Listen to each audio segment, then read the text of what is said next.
Hello, we are project number 27, the FPGA Extension Board. Our problem description, we're basically creating a new shield that'll go on top of a DE10 Lite to replace the current Altera DE1 FPGA that's being used by Dr. Leon Salas in his ECT 349 course. So we'll be creating the shield and then adding customization to it. The board was provided by Dr. Leon Salas, and we're going to be testing the various options of connectivity on the board, and we're also going to purchase and test peripherals and install them on the board to meet the requirements of our client.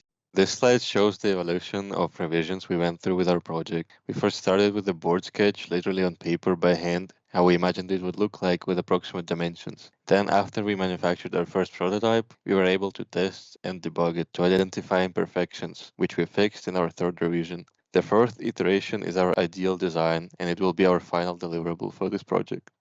Our peripheral PCB board will attach onto the FPGA via standoffs and communicate through the board's 40 GPIO pins. The included peripherals are an analog to digital and digital to analog converter, an audio codec, a PS2 input port, 8 switches, 8 LEDs, an external clock SMA input, and a PMOD port that allows for expandability. The included peripherals meet the requirements put in place by Dr. Leon Salas.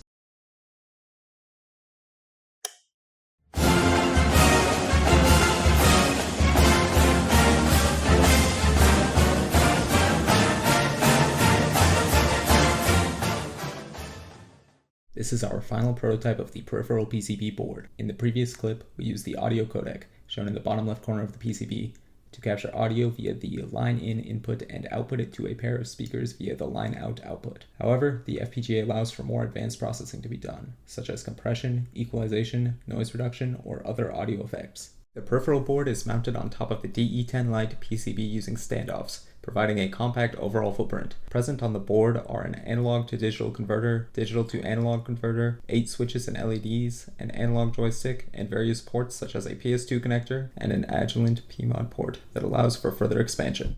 Here, the digital to analog converter is in use, which allows the FPGA to take an input digital signal and output an analog voltage. In the current configuration, a binary value is read from the switches on the FPGA board and converted to a 0 to 5 volt analog signal that is displayed on the oscilloscope. The DAC can also be used in more advanced applications, such as producing arbitrary waveforms, producing modulated waveforms for use in software-defined radio, or controlling motors and servos.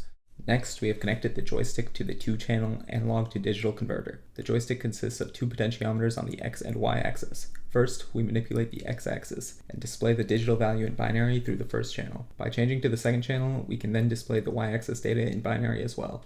In real-world scenarios, the ADC can be used to capture incoming data from sensors, such as a temperature sensor or a photodiode. It can also demodulate incoming AM or FM signals for software-defined radio or be used with other data acquisition systems. Everything present on the board can be accessed through the GPIO pins on the FPGA, allowing for students in lab to experiment with serial protocols through the PS2 port, perform digital signal processing with the audio codec, or use the various Agilent PMOD expansions available to perform additional functions.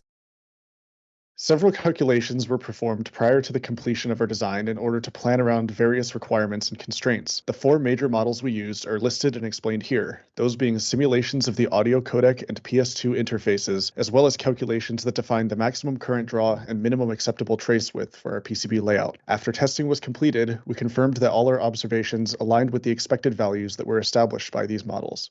After the conclusion of our project, our main recommendations for Dr. Leon Salas would be to use JLPCB for prototyping since they had fast shipping and allowed us to test the boards quickly, design a 3D printed box to protect the board, keep consistent scope of work so that we know how to continue building and everything is outlined at the beginning of the semester, and then conduct student research to see which peripherals they would like on the board. Lessons learned, our main lessons were to pre-test and make sure that everything was measured properly before purchasing the board. We also learned that it's better to spend more time designing beforehand before purchasing, sticking to the schedule and keeping frequent communication with the sponsor throughout the project.